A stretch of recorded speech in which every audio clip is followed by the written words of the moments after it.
ఆసియాలో అతిపెద్ద గిరిజన జాతరగా ప్రపంచవ్యాప్తంగా ప్రాముఖ్యత సంపాదించుకున్న మేడారం సమ్మక్క సారలమ్మ జాతరకు రంగం సిద్ధమైంది. ఈ నెల 28వ తేదీ నుంచి జాతర ప్రారంభం కానున్న నేపథ్యంలో తెలంగాణ ఆర్టీసీ కీలక నిర్ణయం తీసుకుంది. లక్షలాదిగా తరలి రానున్న భక్తుల కోసం ప్రత్యేక బస్సులు ఏర్పాటు చేశారు.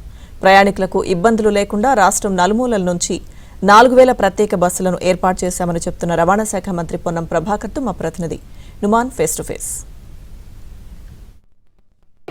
తెలంగాణ కుంభమేళ అయిన మేడారం జాతరకు ఇటు తెలంగాణ రాష్ట్ర ప్రభుత్వం తరఫున అన్ని ఏర్పాట్లు చేస్తున్నారు. సో ఇప్పటికే ఇటు ఆర్టీసీ తరఫున కూడా అన్ని ఏర్పాట్లు చేస్తున్నటువంటి పరిస్థితి. ప్రస్తుతం మనతో పాటు మాట్లాడడానికి రవాణా శాఖ మంత్రి పొన్నం ప్రభాకర్ ఉన్నారు. సో మేడారం జాతరకు ఇటు ఆర్టీసీ తరఫున ఎలాంటి ఏర్పాట్లు చేస్తున్నారు, ఎన్ని బస్సులను ఏర్పాటు చేయనున్నారు, సో అక్కడ పార్కింగ్ కానివ్వండి, ఇతర సదుపాయాలు, ఎన్ని లక్షల మంది ప్రయాణికులు వెళ్ళేటటువంటి అవకాశం ఏంటో తెలుసుకుందాం. ప్రస్తుతం మనతో పాటు మాట్లాడడానికి పొన్నం ప్రభాకర్ ఉన్నారు.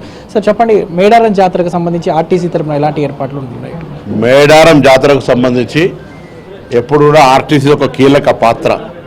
వాస్తవంగా తెలంగాణ గ్రామీణ ప్రాంతాల నుంచి ప్రజలు అక్కడికి వచ్చి ఆ సమ్మక్క సారలమ్మ దర్శనం చేసుకునే విషయంలో ట్రాన్స్పోర్ట్ డిపార్ట్మెంట్ పబ్లిక్ ట్రాన్స్పోర్ట్ వ్యవస్థను ఏర్పాటు చేస్తూ ఎప్పటికప్పుడు బస్సుల సంఖ్యను పెంచి ఈ సంవత్సరం 4000 బస్సులను ఏర్పాటు చేస్తూ అక్కడ దాదాపు 51 కేంద్రాల నుంచి 51 సెంటర్స్ 4 ఉత్తర తెలంగాణ జిల్లాల 51 సెంటర్స్ నుంచి పబ్లిక్ను కోఆర్డినేట్ చేస్తూ ఉన్నాం.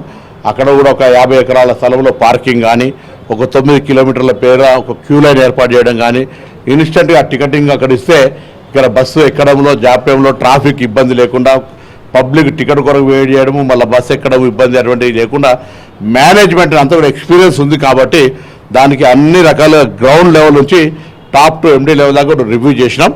ఎక్కడ కూడా ప్రజలకు అసౌకర్యం కలగదు.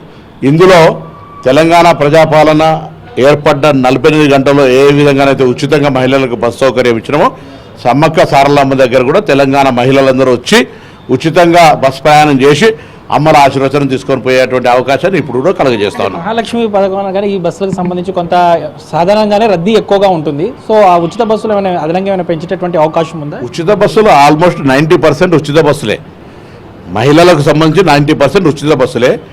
జనరల్గా ఇది ఆనవాయితీ 50 సంవత్సరాల నుంచి ఆర్టీసీ ఉన్నప్పటి నుంచి కూడా ఇటువంటి ఫెస్టివల్ల బస్సు 1 రూట్ ట్రాఫిక్ ఉంటుంది కాబట్టి, అంటే పోయేటప్పుడు వెళ్తారు, వచ్చేటప్పుడు ఖాళీ వస్తాయి కాబట్టి 1.5 పేరు తీసుకునేది గతంలో ఎప్పటి నుంచో గవర్నమెంట్ అప్రూవ్డ్గా ఉంది కాబట్టి అదొకటి 4-5 రోజులు 28 నుంచి 30 వరకు అమలు చేస్తారు. అదర్వైజ్ ఆల్ ఉమెన్స్ వాళ్ళంతా కూడా ఫ్రీగా ప్రయాణం చేయొచ్చు. ఫైనల్గా ఇటు మేడారం జాతరకు వెళ్ళేటటువంటి ప్రయాణికులకు భక్తులకు కూడా ఇటు రవాణా శాఖ మంత్రిగా ఏం చెప్పదలుచుకున్నారు? క్షేమంగా ప్రయాణం చేయండి. రోడ్డు ఈ ట్రాఫిక్ రూల్స్ను పాటించి వేగంను తగ్గించి సురక్షితంగా చేరి అమ్మవారి ఆశీర్వచనం తీసుకొని తిరిగి ఇంటి దగ్గర మీ కొరకు చూస్తున్న వాళ్ళ సంతోషంలో పాలు పంచుకునే ప్రయత్నం చేయండి. ప్రయాణం సుఖంగా జరగాలని కోరుకుంటాను. దానికైతే ఇటు మహాకుంభమేళగా పేరొందినటువంటి మేడారం జాతరకు ఇటు తెలంగాణ రాష్ట్ర ప్రభుత్వం తరఫున ఇటు ఆర్టీసీ దాదాపు 4000 బస్సులను ఏర్పాటు చేసినటువంటి పరిస్థితి ఉందని చెప్పొచ్చు. వీడియో జర్నలిస్ట్ పవన్తో నుమాన్, ఆంధ్రజ్యోతి.